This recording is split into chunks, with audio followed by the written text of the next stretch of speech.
প্রিয় শিক্ষার্থীরা, সবাইকে আসসালামু আলাইকুম। দি রয়্যাল খুলনা শাখার পক্ষ থেকে তোমাদের স্বাগতম।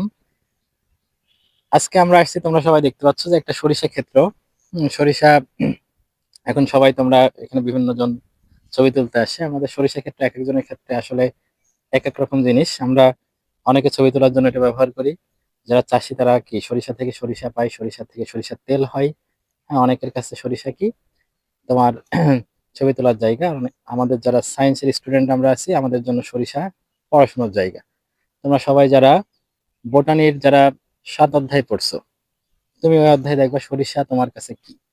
হ্যাঁ, সরিষার ক্ষেত্রে প্রথমে আমরা যে ফুলটা আমরা দেখছি হাতে, এই যে ফুল যেটাতে হয়, আমরা জানি ফুল হওয়ার জন্য যেটা বের হয় সেটাকে আমরা বলি কি যে পুষ্পমঞ্জরি, বা এটাকে পুষ্পবিন্যাস বলা হয়।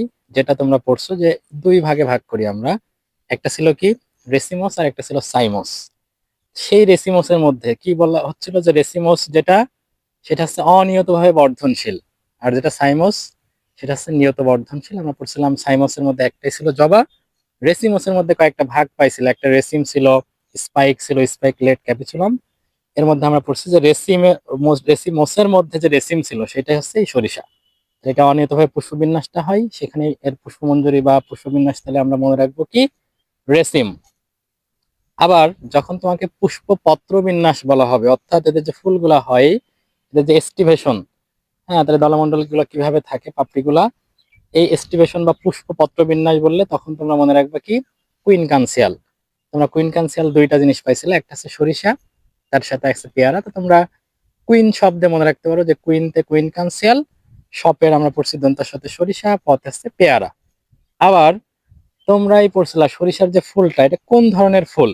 হ্যাঁ, তোমরা বিভিন্ন রকমের ফুল পড়ছো, এক প্রতিসম ফুল আছে, অপ্রতিসম আছে, বহুপ্রতিসম আছে। তা আমরা মনে রাখবো কি যে সরিষা একটা বহুপ্রতিসম ফুল। সরিষার সাথে আর কে ছিল? সরিষার সাথে ছিল কে? তোমরা পড়ছিলা জবা, কারণ বহুপ্রতিসম ফুলের মধ্যে জবা ছিল। হ্যাঁ, তাহলে জবা আর সাথে কি সরিষা, এটা একটা বহুপ্রতিসম ফুল। আর যখন তুমি ফলে চলে যাবা, ফুল এখন আছে, এই যে অনেক তোমরা দেখছো কি ফল হয়ে গেছে, যে ফুল থেকে এই যে ফলগুলা, এই ফলগুলা কি কেমন ফল? এদেরকে সিলিকোয়া বলা হয়, শুষ্ক বিদারী ফল। তোমরা এখন দেখবে এটা কাঁচা আছে, এর মধ্যে ফলগুলো আছে, যখন এটা পেকে যায় এটা ফেটে যায়, ফেটে ফলগুলা বের হয়ে যায় সরিষাগুলা। তাহলে এটাকে আমরা বলি শুষ্ক বিদারী ফল, অর্থাৎ সিলিকোয়া কারা কারা আছে সরিষার সাথে, মনে রাখবা সরিষা আর মূলা। আর তোমরা একই সাথে মনে রাখবা যে যখন শুষ্ক বিদারী পড়ছো, শুষ্ক অবিদারী একটা আছে যেটাকে সাইজোকার্প বলি আমরা, সেটা ছিল কি ধনে আর গাজর।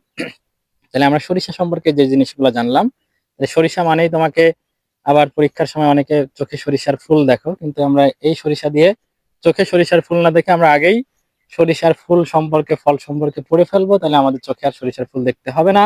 তাহলে চারটা জিনিস আমরা একসাথে মনে রাখবো।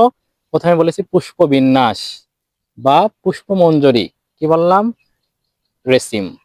যদি পুষ্পপত্র বিন্যাস বা এস্টিমেশন বলা হয় কুইন কানসিয়াল। যদি বলা হয় সরিষার আহ ফুলটা কেমন, তাহলে বহুপ্রতিসম।